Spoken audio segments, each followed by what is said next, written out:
नमस्कार, मी करणसिंह पवार. आपण पाहता एलएस मराठी. बुलेटिनच्या सुरुवातीला घेऊयात वेगवान बातम्यांचा आढावा. उपमुख्यमंत्री एकनाथ शिंदे यांनी दीक्षाभूमीला भेट दिली. यावेळी त्यांनी डॉक्टर बाबासाहेब आंबेडकर यांच्या पुतळ्याला अभिवादन केले.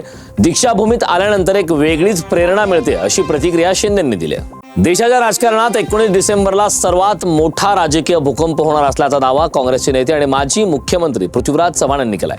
त्यांच्यामध्ये मराठी माणूस हा देशाच्या पंतप्रधानपदी असेल. त्यांनी हा दावा दुसऱ्यांदा केलाय.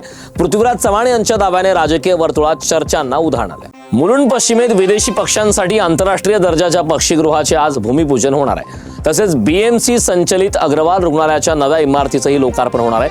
हा सोहळा मुख्यमंत्री देवेंद्र फडणवीस यांच्या हस्ते ऑनलाईन पद्धतीनं पार पडणार आहे. या कार्यक्रमाला उपमुख्यमंत्र्यांसह अनेक मान्यवरांची उपस्थिती असणार आहे. जतला देवभूमी जत करावा अशी मागणी आम्ही केली असं आमदार गोपीचंद पडळकर यांनी म्हटलंय. मुख्यमंत्री फडणवीस आमची मागणी पूर्ण करतील असा विश्वास सुद्धा यावेळी पडळकरांनी व्यक्त केलाय. रायगडच्या पेणमध्ये स्ट्रॉंग रूम मधील टेबलच्या कपाटाचा दरवाजा उघडा असल्याचा फोटो व्हायरल झाल्याने खळबळ उडाली आहे. पोलिसांनी सीसीटीव्ही तपासणी चक्क उंदराने कपाटाचा दरवाजा उघडल्याचं स्पष्ट केलंय. यावेळी तहसीलदार तानाजी शैजाल यांनी फुटेज दाखवून गैरसमज दूर केला.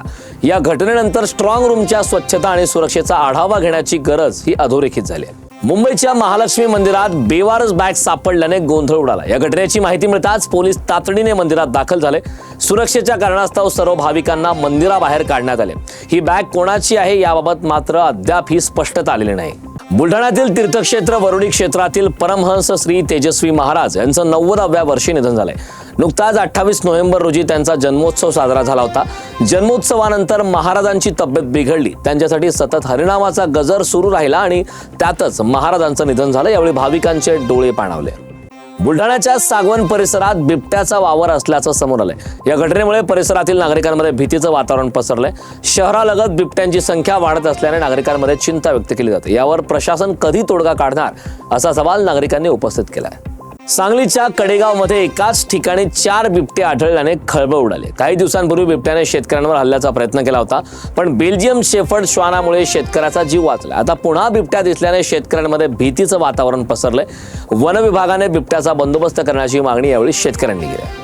पुण्याच्या इंदापूर येथील भिगवण बारामती राज्य मार्गावर उसाने भरलेला ट्रक उभा होता. त्याला मागून दुचाकी स्वाराची धडक लागली. जखमी दुचाकी स्वाराला तातडीने दवाखान्यात नेलं, परंतु डॉक्टरांनी त्याला मृत घोषित केलं.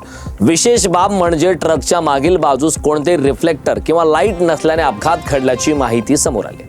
वेगवान बातम्यांचा आढावा घेतल्यानंतर या बुलेटिनमध्ये वेळ झालेली आहे. इथेच थांबण्याची. पाहत रहा एलएस मराठी.